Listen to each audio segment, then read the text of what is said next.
काफी 1 मिनट की दावत दूंगा। मंत्री तनवीर साहब को ख्याल करें। मंत्री तनवीर साहब।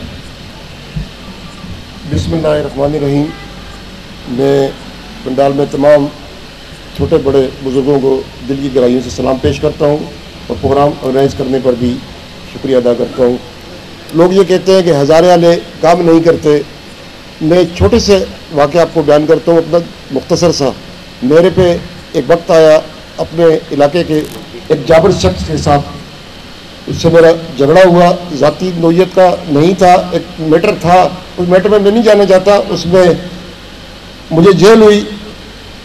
1 घंटे के अंदर अंदर कारी सज्जाद ने 9 दिन में उनके पास रहा। उन्होंने बगैर जाने मुझे, मेरे छोटे भाई को जानता था, मुझे उस शक्ल से भी नहीं जानते थे, सिर्फ तनौली होने नाते से और हज़ारेवाल के नाते से 9 दिन उन्होंने अपने पास अपनी बैरक में रखा।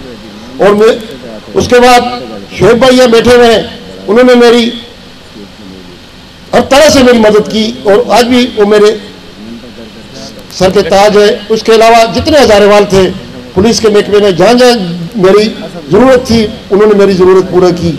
मैं एक दफ़ा फिर शुक्रिया अदा करता हूँ अपने हज़ारा बरादरी का जिन्होंने मेरी मदद की। जी हज़ारा, मेहरबानी। बहुत शुक्रिया मंत्री तनवीर साहब।